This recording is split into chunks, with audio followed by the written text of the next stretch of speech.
Welcome to the Real Bible Rob podcast. And today I'm delighted to welcome Charmella with me. She speaks on TikTok about American history, race, politics, religion in such an insightful way. And what really caught my attention was her realism about the moment that we're in, coupled with a sense of optimism. And with all the terrifying changes that are going on in the world today, can we see that any change is good? Old and young people alike are, pining for days that never really were. And can we grasp what's really happening? And what it really is a reckoning. So Carmela said something that blew my mind and really caught my attention. She says, the only way out is through. The reckoning is uncomfortable, but it's necessary, and we've been avoiding it for too long, and we need change.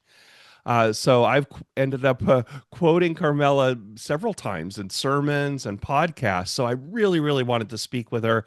And I'm so delighted that you're here, Carmela, and that what a treat to speak with you. Welcome. Thank you. Thank you so much for having me. I'm genuinely honored. So thank you. I'm so glad that we could put this together.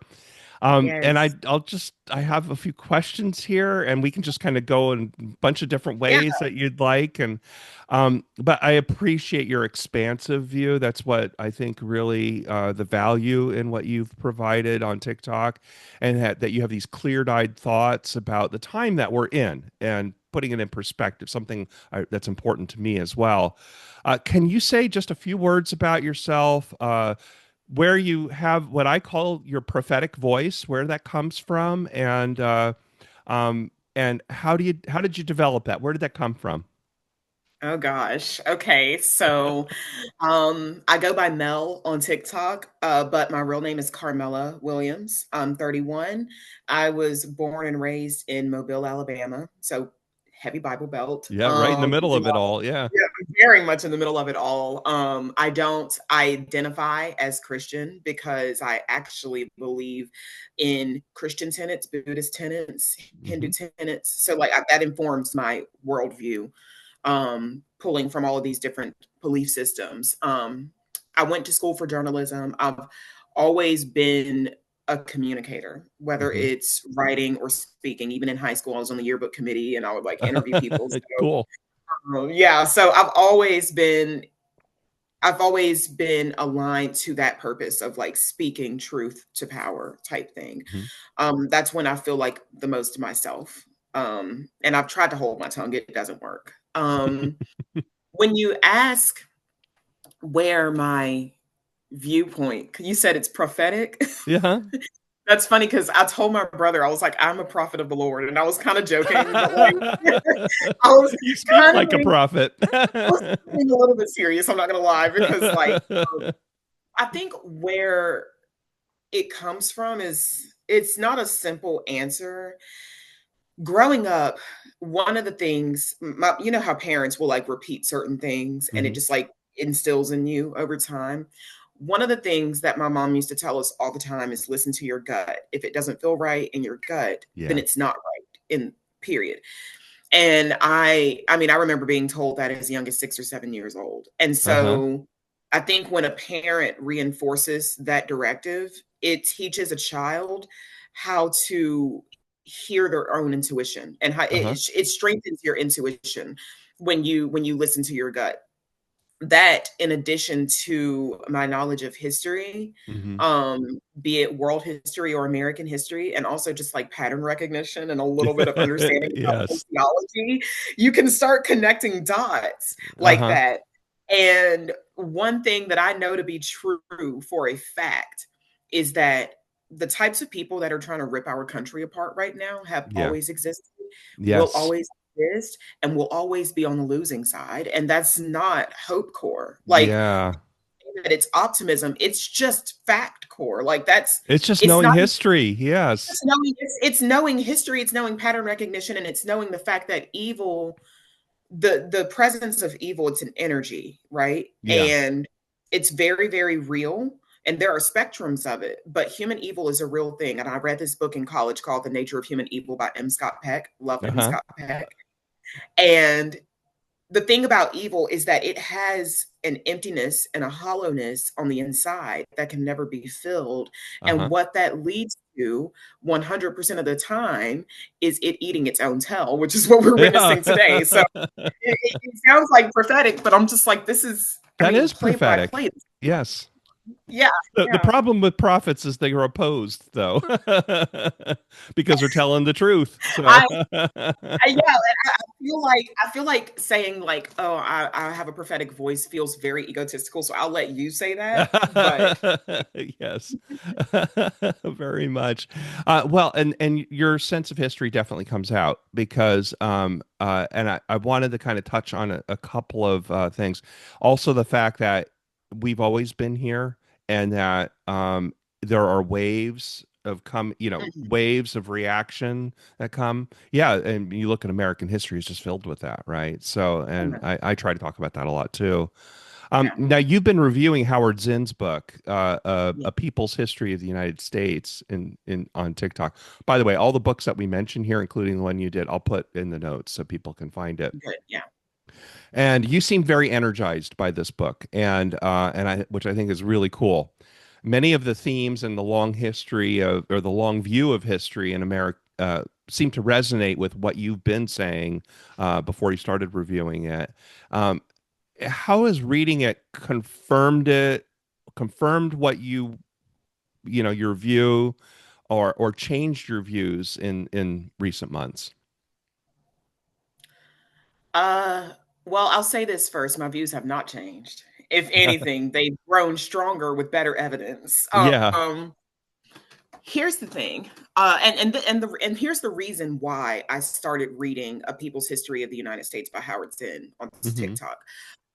Because I had the idea to read I had the idea to read in front of camera for social media back in like 2020. Hmm. And it was something I was going to do during lockdown. I didn't even have TikTok. I was going to do this on like Instagram or something. I don't Uh-huh. even know. Yeah. And I never did do it because it just didn't feel like the right time. Again, going back to listening to your gut, it didn't feel like the right time. Yeah. And I didn't feel like I had the right book for it. And so I Uh-huh. waited. And so when this year came about, and I made a video earlier this year telling people that just because okay, so the KKK evolved once slavery was Right. abolished. Yes. Presence and the existence and the birth of the KKK does not diminish the fact that slavery was abolished. And Right. so these really violent alt-right movements being in response to progress doesn't invalidate the progress. And so Right.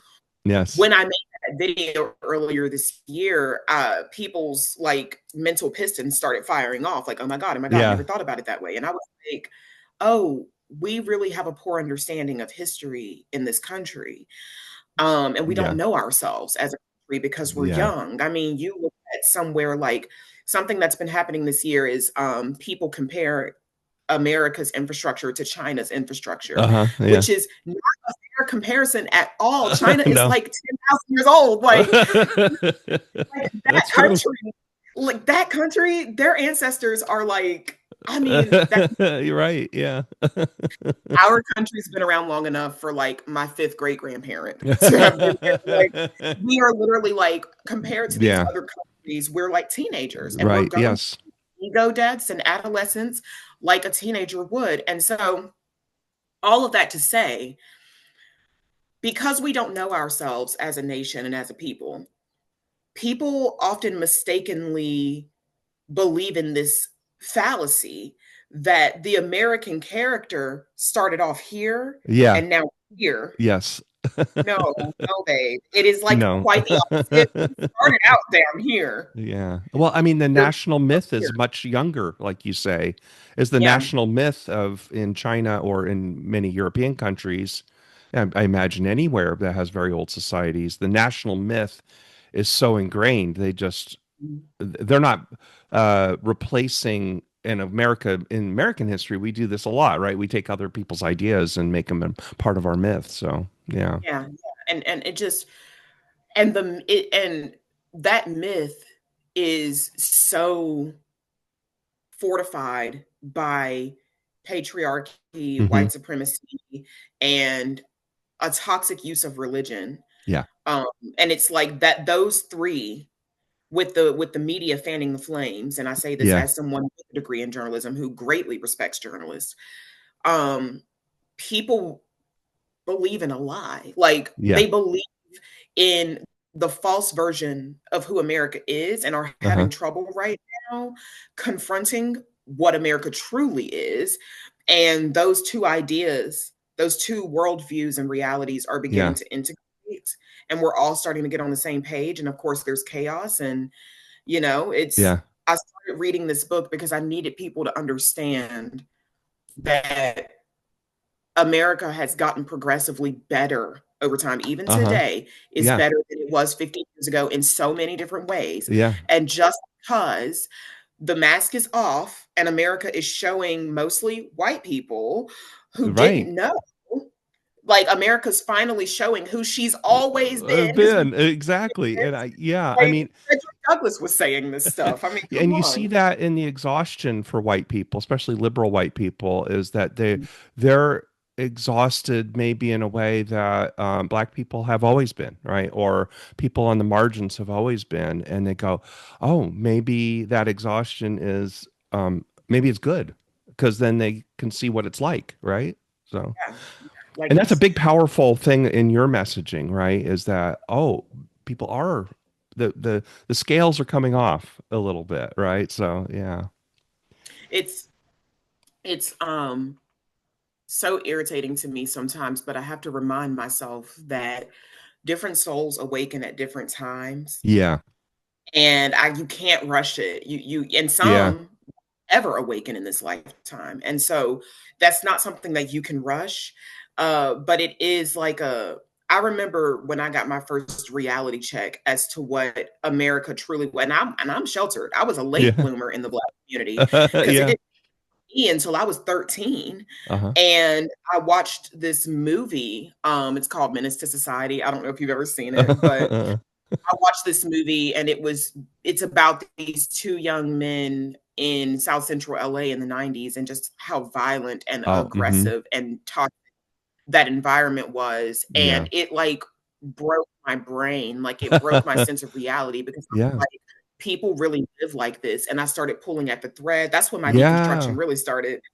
Yes. And to me, I'm like, how are these people who are my age, twice my age, three times my age, Right. still not seeing?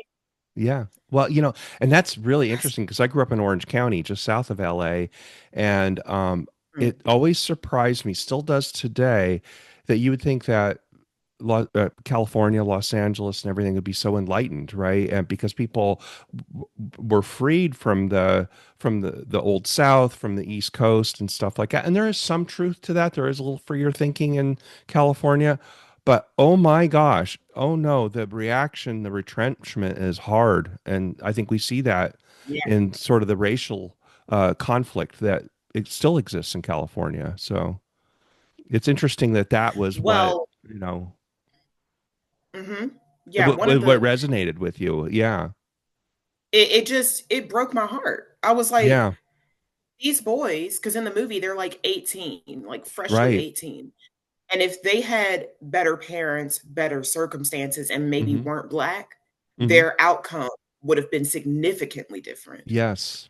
And it's Wow. just like it's unbelievable to me that there are people who are grown adults who refuse to see that. Yeah. Like, and Hmm. so and it's also not even just like the people who refuse to see it, because going back to the whole white liberals thing, Hmm.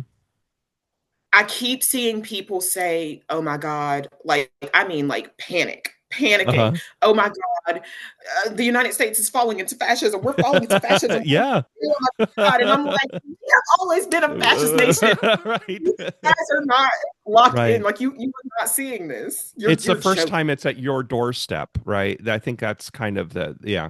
And or at your doorstep in this way. We've lived in this sort of comfortable bubble for a little while, and Yes. now it's really come. Yeah. So Mhm. wow. Well, one of the things that in this idea of waves and maybe things get better with time. I mentioned to you about Reverend Dr. William Barber, who has written a lot, and he's part of the Poor People's Movement and stuff like that. But he wrote a book that I read years ago, in 2016, The Third Reconstruction, and it affected me a lot because he talks about the first Reconstruction, of course, we learn in school and so forth, as essentially a failure because that was the retrenchment was so hard, the backlash was so hard after we had black senators and representatives in the South, and this and it's sort of like, yeah, the South lost the war, but they won the psychological war. Mhm. And it wasn't until, the 1960s, 50s, and 60s that we had the second Reconstruction, he called it. And then, of course, uh, mostly because of the media savvy of Dr. Martin Luther King Jr. And his allies, that we got the civil rights movement, and that was a maybe like a partial or maybe mostly a success. So then he goes, well, we're definitely, and he wrote this in 2016. I thought that was just sort of maybe prophetic of him, is Yeah. that we're in the third Reconstruction. And that reminds me a lot about what you're talking about, this wave of change. The jury's still out, where we're going here, but something's definitely up. So do you agree with that kind of thinking? How does that fit with your view of history? So it's not that I necessarily disagree with him. Hmm. Um, I agree that I agree with what he said about the first and the second Reconstruction. Hmm. Um, but I don't believe that what we're walking into is a Reconstruction. I Okay. actually believe it's a Renaissance, and this is why I say this. And those are two different things. Okay. Yeah. Explain that. The whole concept of Reconstruction indicates that we have to rebuild something. Hmm. Um, and after slavery Yeah. and after Jim Crow, that made sense. They did have to reconstruct their society. Right. Um, and the reason that I think it's a little bit different is a Renaissance typically comes after a dark age.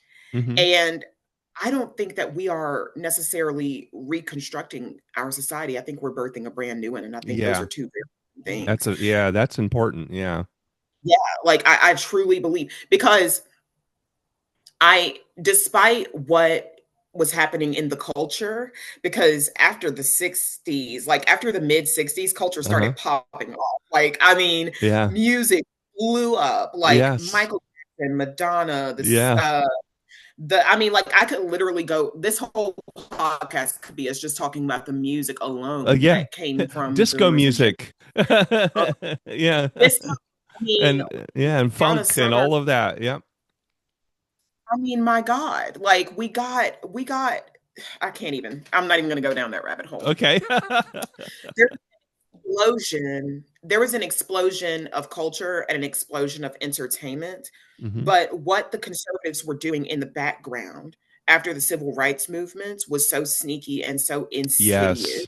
because while everyone was distracted by the Nirvanas, the Tupacs, the Madonnas, and all of Yeah. this shit going on and like American culture just spreading across the world, Yeah. the Republicans were systematically dumbing down the nation, Yep. state I by think, state. yeah, as we talked about, I think that's the moral majority right there, is just Right. this pulling back. Yeah.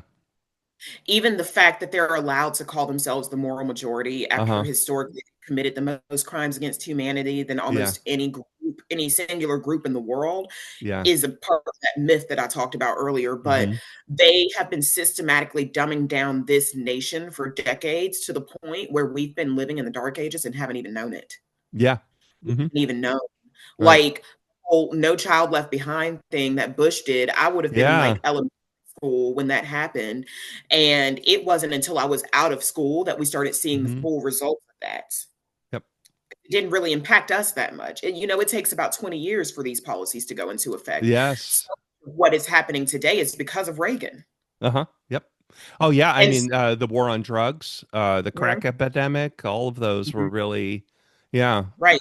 And then you division, start dividing. Yeah. Not, and then to go into that division and that divisiveness even more, think about all of the music executives. Think about people like what's that old white dude that was Diddy's mentor, and Oh. he Clive Davis. Uh-huh. Clive Okay. Davis.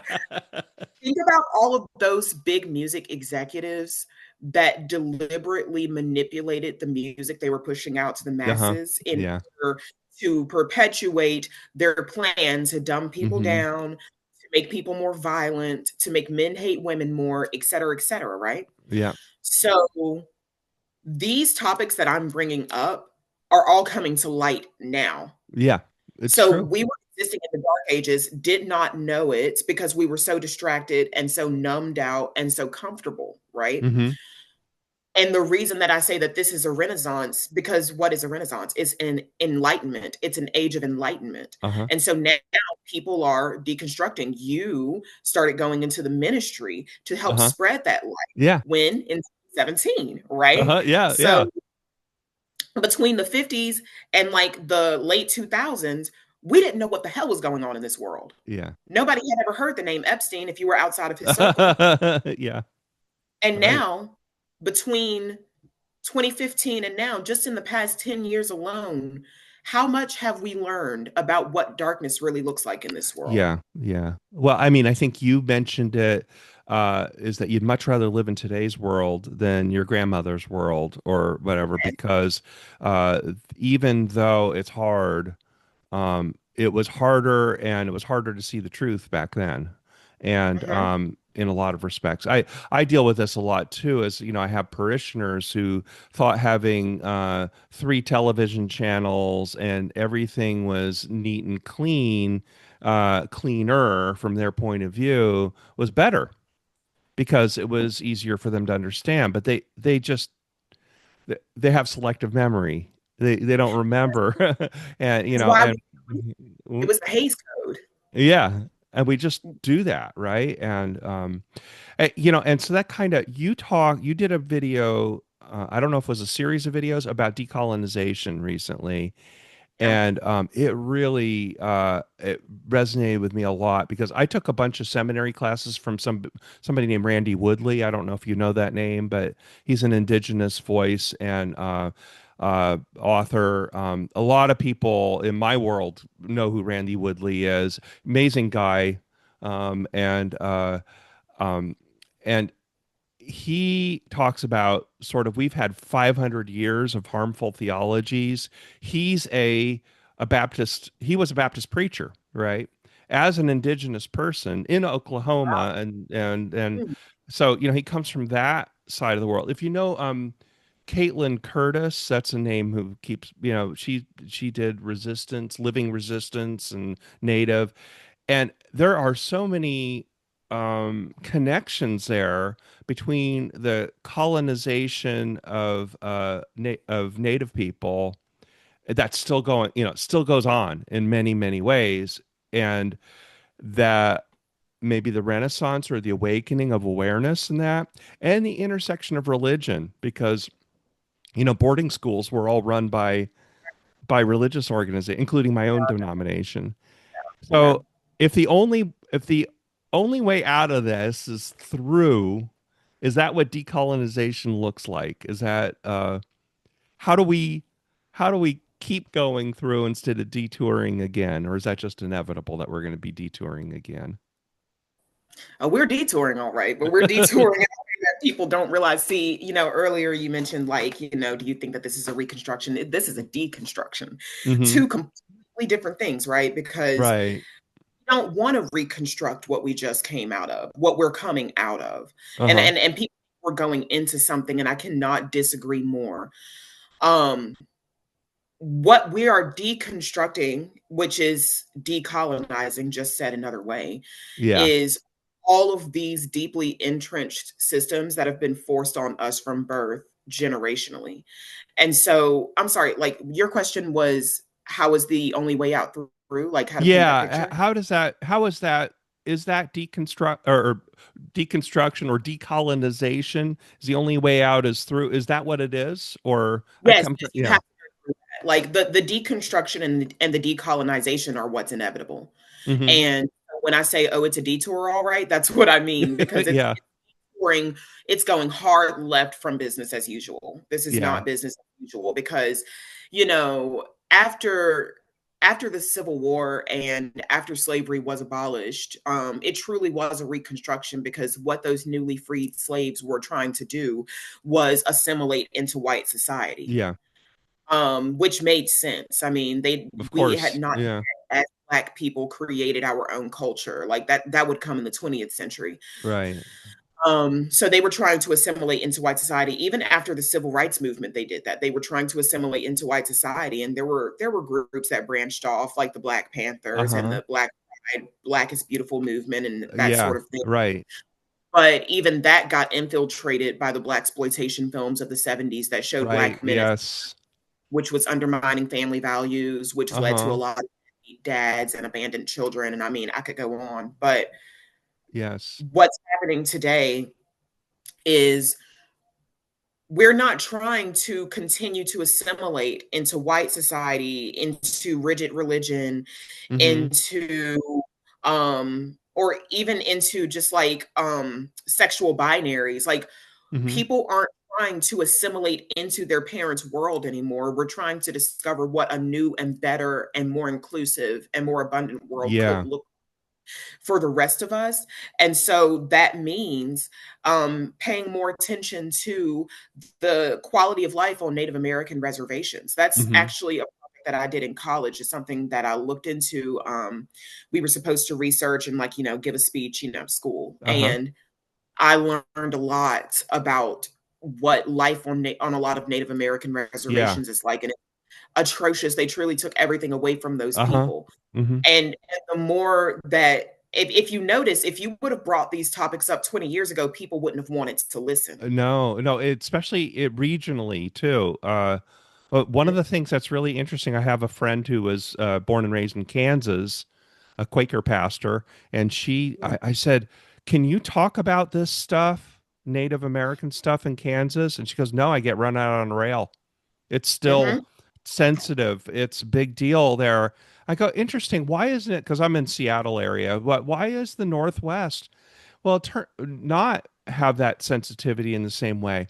And she said something fascinating. She goes, "That's because um, when uh, the settlers came to the Northwest, the Indians were already dead because the diseases, they had not had a century or a couple centuries of exposure in the Northwest, and so when they came to the Northwest, it was empty from their Yeah. point of view, and so they the native communities never presented a moral reckoning or challenge to the settlers that came to the Northwest. Whereas in the, you know, in Yeah. her area, they're the result of the Trail of Tears. They're the result, and the shame is there. So this is all shame driven. It's like, I imagine the overlap with Black communities is that there's so much shame involved,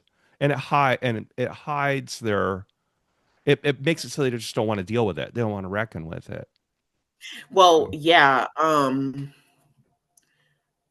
Earlier we were talking about that myth, mhm. that American exceptionalism myth, and how Yeah. it's driven by patriarchy, white supremacy, and religion.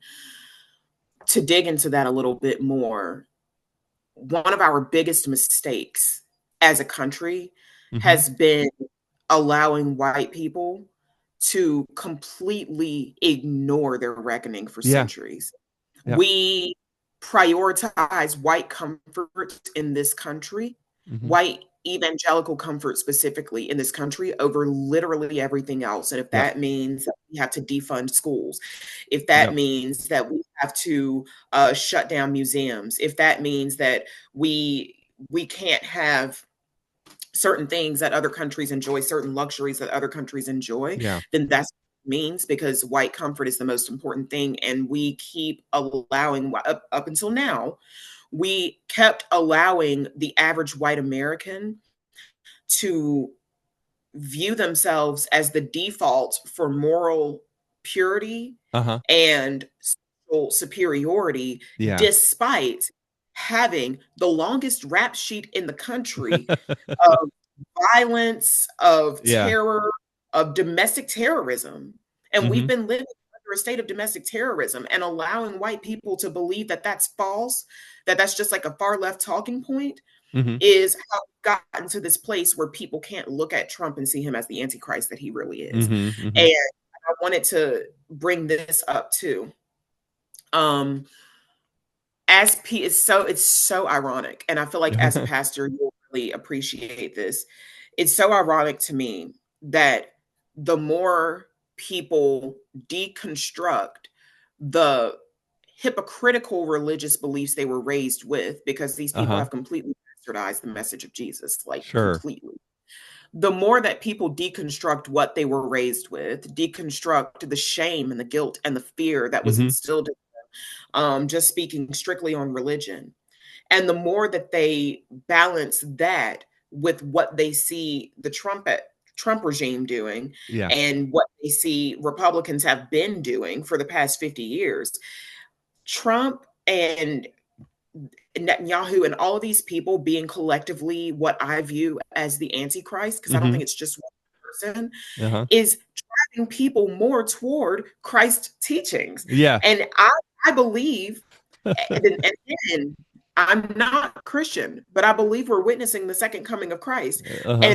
But I think that rather than that whole apocalyptic Uh-huh. trumpets will sing thing, I think it's Christ consciousness, and the level of collective consciousness is rising to a point Yeah. that Christ wanted us to get in the first place, which Hmm. is why we're becoming so revolted and angry about where we've been, because that was a very low vibrational way of existing.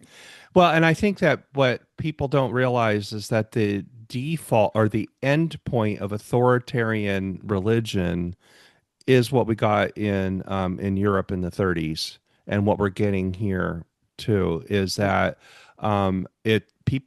religion is an extremely powerful tool, and for both good and bad. So I always say, in the Second Great Awakening, you had abolition. We wouldn't have had women's suffrage.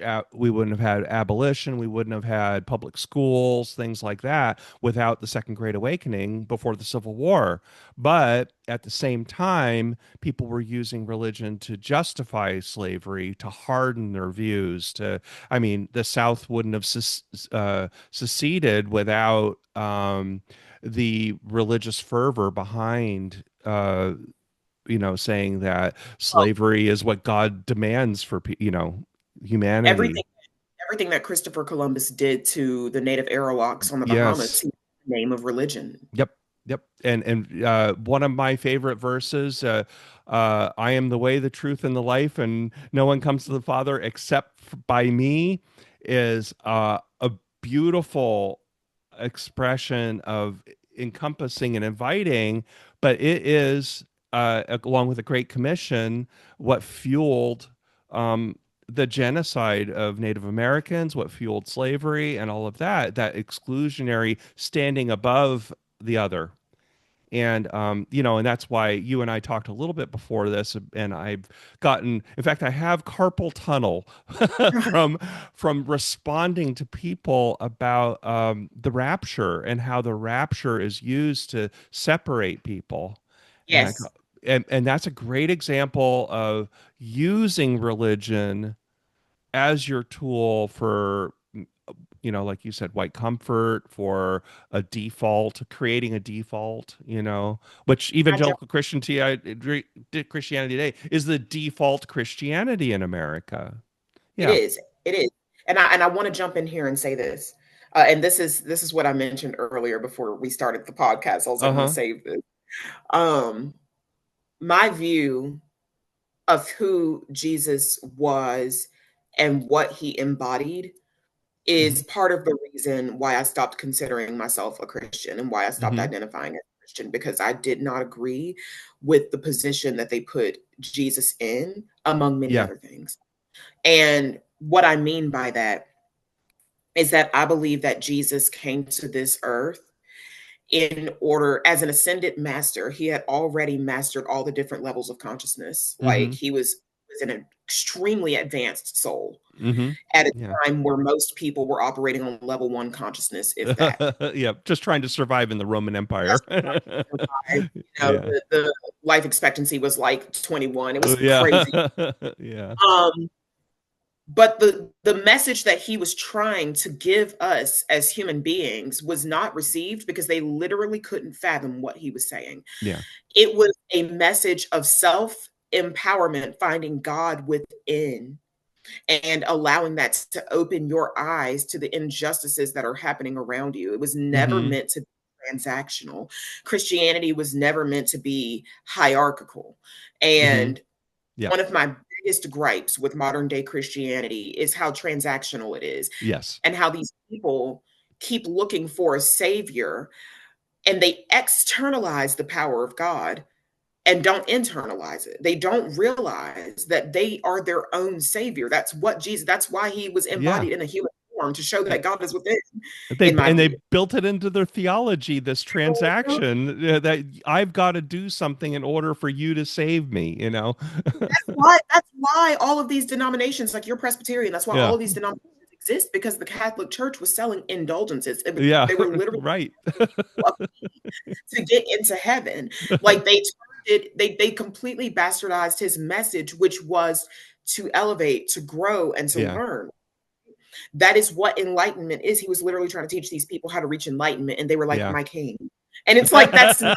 And so when you look at what's happening today, and you Yeah. see these people wanting to get swept up in the rapture, you just want a savior from your discomfort. Yeah. The only way to reach enlightenment on Right. Jesus's level is to go through that discomfort, which is what's happening today. Yep.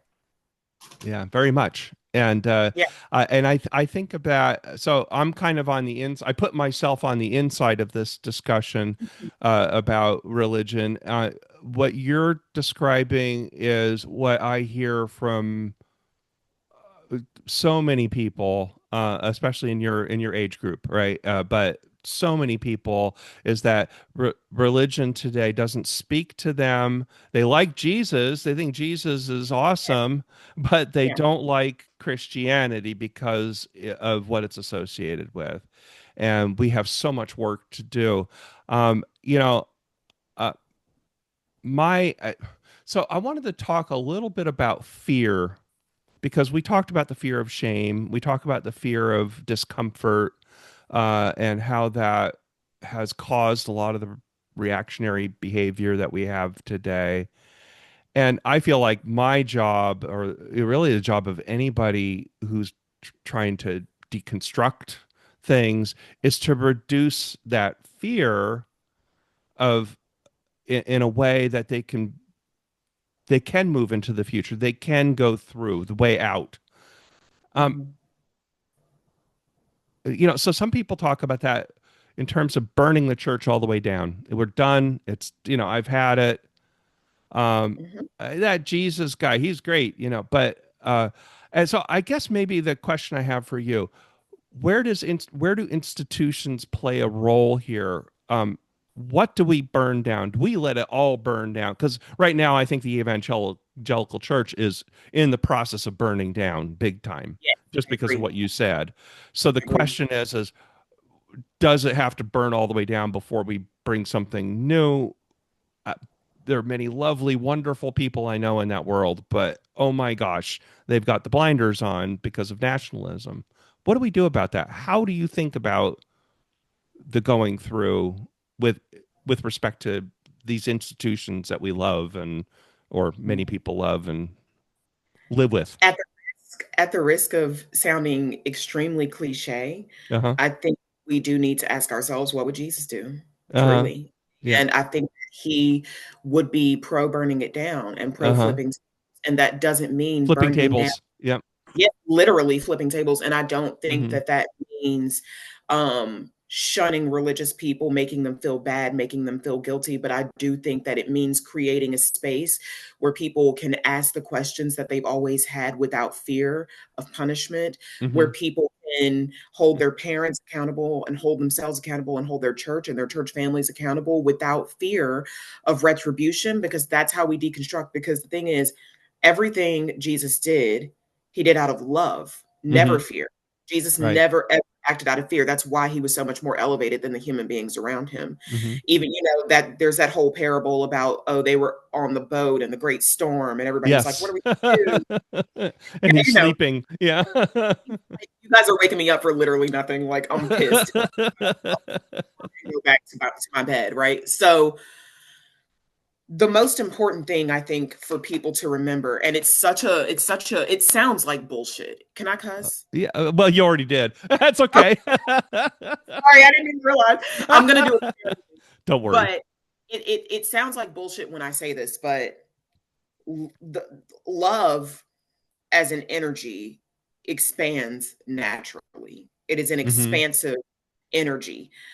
Anything that is constricting you, anything that is trapping you, and anything that is making you feel small is not love. Hmm. And it's a very disempowered state to be constricted and trapped. That is fear.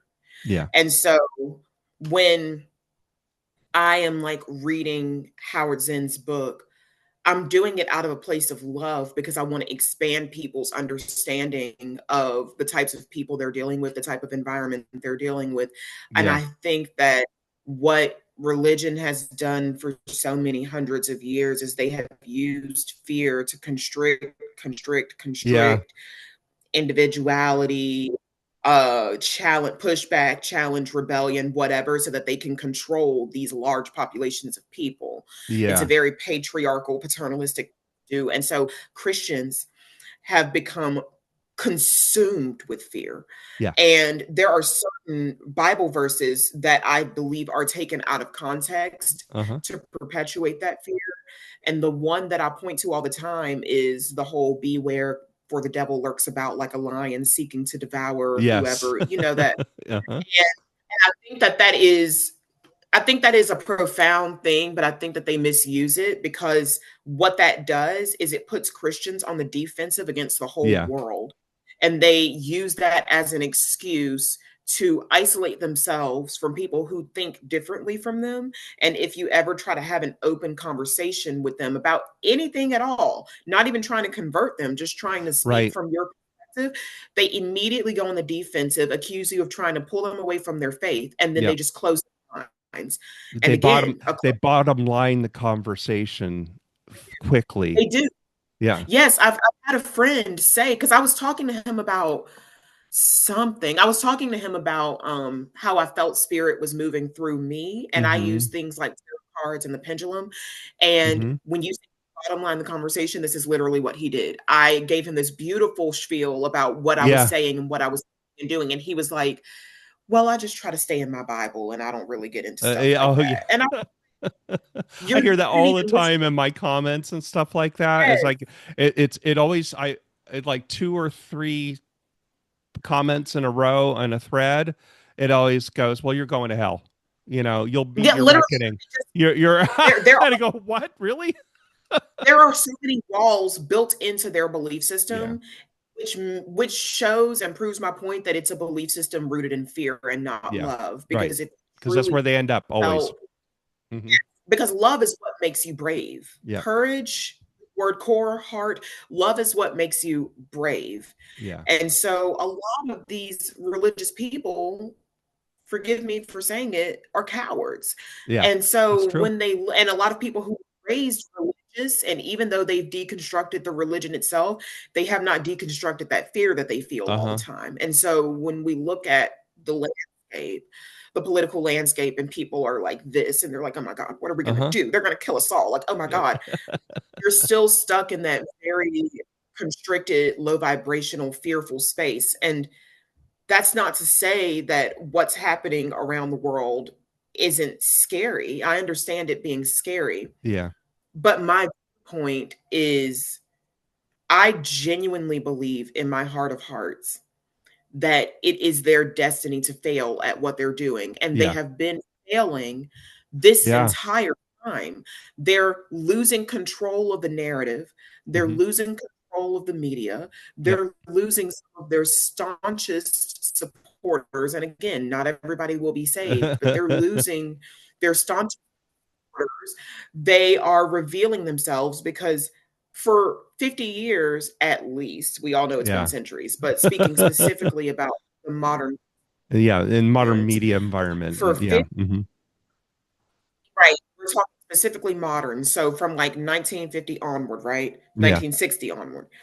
They existed in shadows because these are a shadowy people. These are shadow beings, Yeah. and they existed in those shadows, and that's where they were the strongest. But because of their ego and because of their greed and hunger for power, they got bold and arrogant enough to believe that as shadow beings they could exist in the light, and they can't, which is Yeah. why everything is falling apart for them now, which Curtis Yarvin is talking about skipping town now. Uh-huh. Well, So they can't, these types of things in the light for this reason that I just named. I did a video yesterday, and I thought about you, about the conversation we were going to have, and I said that you know uh, just the there are people who feel guilty because they're not laying their lives on the tracks themselves, on their bodies on the tracks for the movement, right? But I've met so many people, sort of these, NPR toting, tote bag ladies that go to No Kings protests. I go, be an ally. Being an ally, there are people on the Yeah. front lines. You got to be an ally because it's in that we have to show the world in places like especially like rural communities or places where you think that there's only one view of politics and everything, and but when these people show up they go, oh, I'm not alone. Hmm. They're not the majority, the people who are controlling Yeah. or trying so hard to control the narrative nowadays. We were 60% or we're over 40% non-white in America, for the first time ever. That is breaking a lot of things which need to be broken. And so Yes. there is optimism when you look at it in a longer term, and that you just can't overcome the numbers, right? Yes. And so I guess maybe as we sort of wrap up here a little bit, I just wanted to kind of ask you, first of all, what are your social media handles? How do people engage with you? And what are your plans? How do you get your prophetic voice in a out more so that more people can engage with, with I think with your great view of where we're going? Yeah. Um, Before I answer those questions, and I will answer those questions, there was one last thing that I wanted Oh, to okay, say is yeah, that please. um I know that a lot of people feel very helpless right now. Hmm. But that's only because this country has deliberately disempowered us as a people. They've said those pretty words, we the people, but Yeah. people need to remember what that means. And the change that we need to see going forward is only going to come from the bottom up. It cannot come from the top up. So, what I want to urge is for people to stop looking for the leaders and just be the fucking leaders. Like, Yeah. you don't to you don't need to externalize your power. That is a very bad habit that human Yeah. beings have, is externalizing their power in these demagogues, in these larger than life figures. And this is something that Kamala Harris has been saying recently. Hmm. Stop giving these politicians all of your power. You have the power to fight back against these forces. And I Yeah. see things in a very historical and political way, but I also see things in a very spiritual way.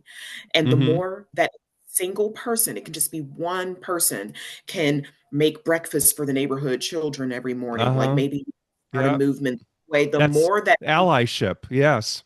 this is what you're talking about, this is that Hmm. allyship.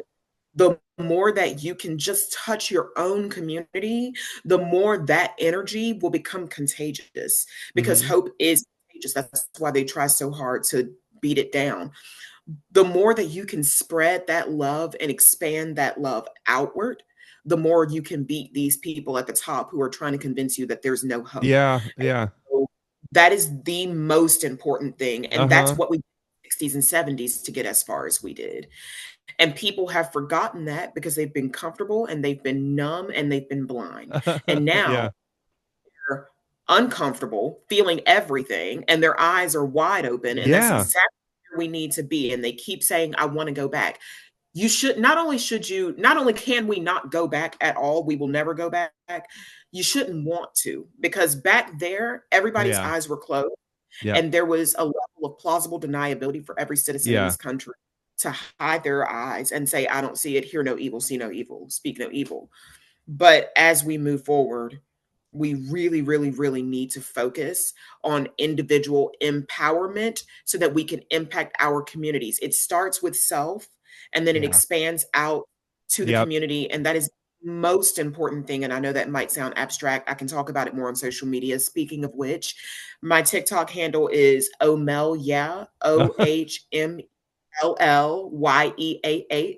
And then my Instagram handle is Omelnaw, which is OH underscore Uh-huh. MELLAWWW. And I don't really talk that much about these things on Instagram because Uh-huh. I've neglected that platform a little bit. I mostly talk about this stuff on TikTok, Yeah. may get a YouTube. But my future plans, before we hopped on the podcast, I mentioned creating a magazine. So Uh-huh. I Wonderful. am creating a human interest. Yes, I'm creating a human interest magazine. Well, really, it's more like a media company, but the magazine will be the forefront, the start. Uh-huh. And this human interest magazine has the primary goal of encouraging people to self actualize Uh-huh. by giving the tools and the resources they need to actively engage in life. I feel like a lot of people are not actively engaged. Uh-huh. They sit at home, they spend all of their time working or parenting duty, and there's Yeah. no fun. And so I want to encourage people to cook rich meals. I want to encourage people to learn more about their neighbors, learn more about other people's Yeah, it's stories. awesome. I'm fostering community with Mm-hmm. this magazine because Okay. that's my way, as talked about. That's awesome. Yeah, In what you said too, I'm thinking, maybe it's a blessing that we have amoral billionaires as the most powerful voices today I think so. because they have no they have no moral authority whatsoever, and so that Yeah. leaves a void for us to fill, with I voices. Yeah.